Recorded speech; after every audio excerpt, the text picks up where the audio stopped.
Hey guys, how you doing? This is Juan with Liberty Graphic Designs, and today we're going to be doing a little bit of maintenance on the embroidery machine, so don't go anywhere.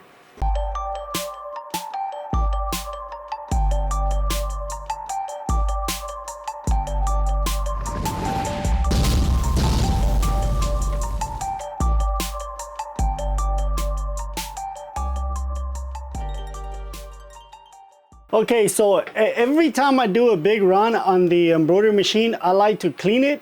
That way we get all that thread that ends up on the arm. That way the machine runs better.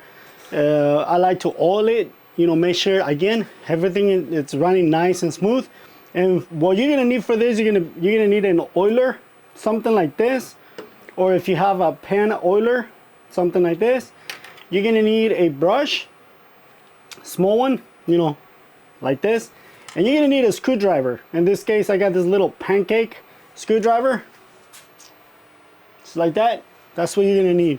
So I'm gonna walk you through on what I do whenever I do big runs, and I'm about to start another somewhat of a big run. This is about 67 shirts. They're gonna be embroidered on the front and the back. The back has like 86,000 stitches. The front of it has 19,000, and then names. So okay, so the machine has been running for about 2 months before I actually did a thorough cleanup. And then the last time I actually cleaned the arms was about 3 weeks ago. So you'll see how much mess is gonna be inside after 3 weeks, just 3 weeks. So let's get to breaking things down so you guys can see how I do just a very, very, very basic maintenance. So again, we're gonna grab a little pancake screwdriver. This is a flathead. Depending on what machine you have, you're gonna need the tools according to your machine. Normally it's gonna be, flathead. I use this one, and I also use something like this, very small screwdrivers. And the reason why is because it's really hard to get in there, so you need this one's right here. There's also another one that looks like a L, like that, almost like a Z, because it goes like that. That one also works. So for this, the machine is gonna be off, and then again I'm using this little pancake screwdriver, and I'm taking the screws off. Hardly can't even see them, but you know what I'm talking about. If you have a embroidery machine, an industrial embroidery machine, you know what I'm talking about by taking those small screws off. It's only 2 of them. And right now what I'm doing is I'm just breaking them loose. Once I break them loose, I walk them with my fingers. And there's the first one. We're going to take the second one. One of the things I do is I use one of these little trays, these little magnetic trays. That way I can throw my screws in there, and I don't lose them. So let me take the other one off. Okay, so once you remove the screws, you can take this off. See, that's where I took the screws out. And then what you're gonna do, you're gonna use your brush and get all this stuff out. Make sure you take the bobbin out. This doesn't have a bobbin anymore. And you're gonna just use this right here, this brush, and see, you'll see how all the not lint, but pieces of thread will be coming out. And make sure that that is nice and clean, both on the bottom and on top. Now I know there's going to be a lot of people that are going to say, why don't you just use compressed air? You can use compressed air. I don't like using compressed air because when you use compressed air, you're pushing it in there, and all this lint, all that dirt is going to go behind the arm, like way up in there, and it's going to create more problems. Watch, if I stick this in there, all the way in there, and if I spin it, more than likely I'm gonna start getting some of the old thread.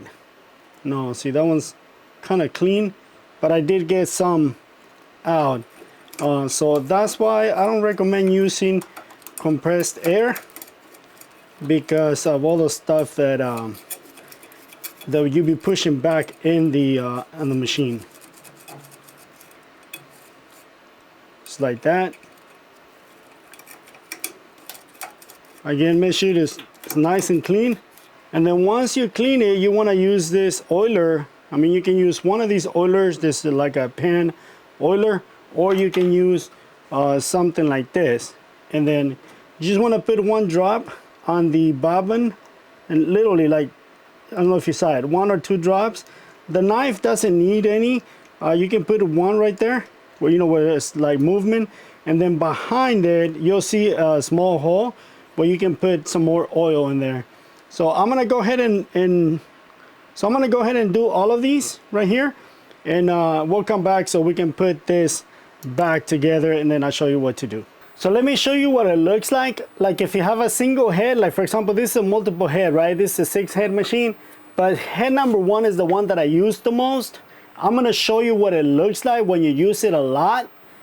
If you have a single head, and what it'll look before you clean it and after you clean it. So you can get an idea of what I'm doing. Let me show you. Okay, so as you can see, there's all the dirt that came out from the heads, but this is what it's gonna look like. You see that?